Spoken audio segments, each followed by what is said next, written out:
Hello, every pony. How are you?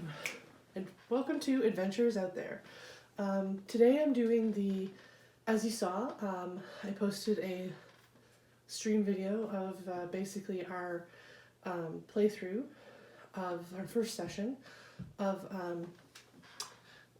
Tales of Equestria, the storyteller game, based on the TV series My Little Pony by Hasbro. This is an official sanctioned RPG that is released by Hasbro. So this is how it is. So I didn't get a lot of a chance to go into it. There was a little bit that we did an epilogue at the end of the video with Jen and I, but I wanted to go through kind of a how-to guide on running this adventure. I'm going to start, because I couldn't find anything on YouTube when I was looking, with the mechanics, as I understand them, of Tales of Equestria. So, I'm going to show you a character sheet. I'm not sure how well you can see it, but this was Firebrand the Unicorn. And as you can see, there are three ability categories: the body, mind, and charm. Now, if you notice during the video, I got the players to roll body checks, mind checks, and charm checks for a variety of things. So basically, as a storyteller, some of them were written in the book, but also myself as a storyteller, I looked at, okay, so what would this require? Would it be something that they have to think about? Something they have to be charismatic with someone else about? Or is it something they have to physically do? So that's how I went to determine body, mind, and charm. So the system works such that you have, your character has their dice that they get to roll for each of those things. So here we have a D4, a D6, and a D6. So if your body is a D4, then you roll the happy little four-sided dice. Some of us call these caltrops because if you step on them, they really hurt. You roll the dice, and in the book, it has a challenge level. So basically, the challenge level is set at usually it's around between 2 and 5. There was one challenge when they faced the dragon that was at 8. If they decided to fight him, so that would have been really difficult for them. So what happens is, if you get items, like they got a lance or armor, it means you get to take your dice category and up it by 1. So a D6 becomes a D8, a D8 becomes a D10, D10 becomes a D12, a D12 becomes a D20. So that, it's good to note that in this system there is no percentile. So D20 is the top of the tower. Yeah, we'll go with tower. So that's how it is. Now, as your pony levels, each of your pony has a special talent. So because this is a unicorn, they have telekinesis, and they roll a D6 for their telekinesis check. So if they're trying to hurt one of the bad guys with their telekinesis, throw objects at them, or like collapse a cave wall, or lift an object, it's a D6 that they roll. And you, as the DM, base the difficulty of the tasks. So for example, lifting a cupcake and floating it over to you, super easy, probably only need to roll a 1. Like literally, you could roll a 1 and still pass, because it's not that hard for a unicorn to do that. But if you wanted to, say, lighting a lantern, for example, roll a D6. Boom, you light the lantern, no problem. Task done. But, so that's one of the talents that they get to use. The Pegasus talent is flight. So they can get up in the air and do special skills that involve flying, special challenges that involve flying. The Earth Pony has a stout heart, so they are very hardy and very well, down to earth. I was trying really hard not to say that, but there you go. So that's that. In this particular campaign, there wasn't a lot of integration of the main six, at least not in the part that we did today. Because my kids are younger, 6 and 7, their patience is like low. Their attention span is not as high. So, in order for me to mitigate that, I kind of had things go a little bit faster than the adventure calls for. So there was some things that were missed. In terms of the story itself, the only complaint I had was the twisting tunnels. There was a lot of dead ends, and like we almost got kind of stuck in a bit of a cycle because they kept picking the direction that led to a dead end. And then they'd go back to the beginning and they'd pick another direction that led to a dead end. And as a DM, especially with kids, that sort of thing can be really frustrating.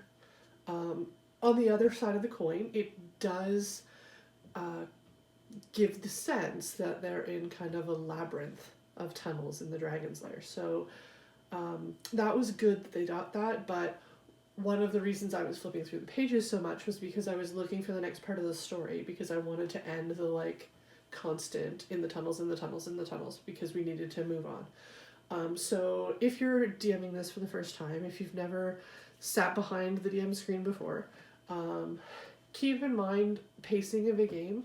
You want to keep an eye on your players and their attention level and their interest, and sort of try and accelerate or decelerate the pace of your story based on their happiness level, because you're telling the story for them and you want everybody to be having a good time. So keep that in mind as you're going through the adventure. This applies not just to Tales of Equestria, but other things too, other games as well. If you notice that your players seem to be getting bored with spending the 5th session in the dungeon, it might be time to move things along. So reading the room, as it were, is an important skill. So back to Tales of Equestria. Overall review of the system. It is obviously easy enough to understand that my two young players were able to pick it up right away, like super fast, got that right, no problem. They were right into the role playing. They were right down with us. I mean, it was wonderful to see. The system itself, I find, is very simple, very easy to understand. I actually really, really enjoy it.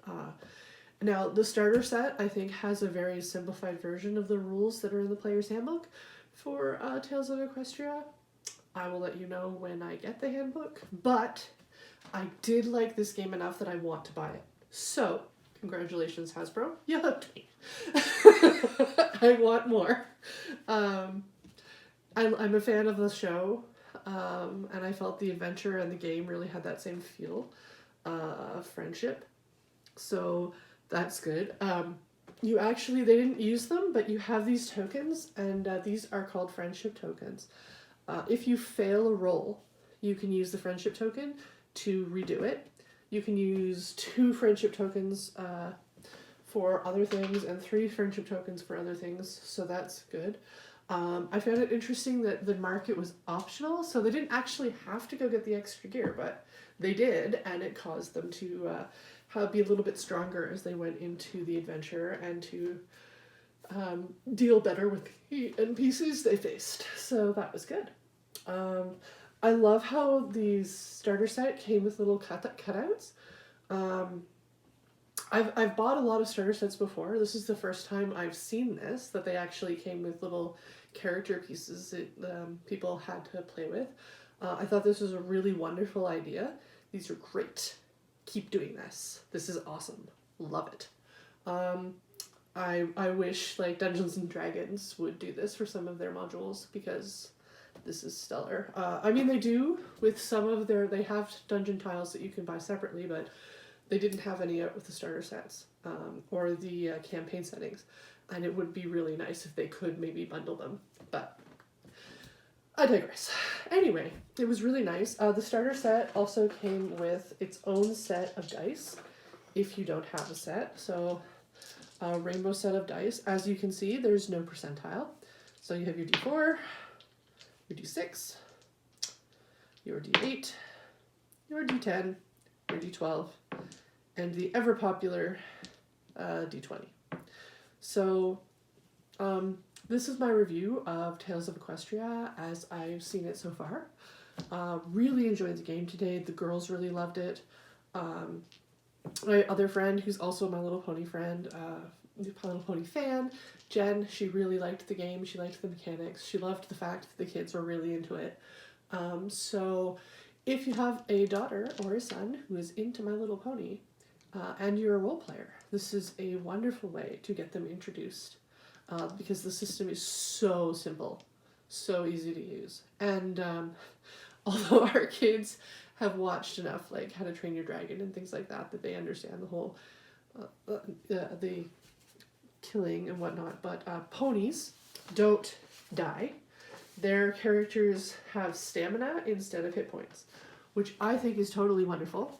So instead of dying, if you lose all your hit points, all your stamina, you fall asleep and you need to be revived. So that's kind of nice, especially for kids, and when you put a lot of effort into the characters. One of the other things I thought was really cool about the starter set is the ponies don't have their cutie marks yet.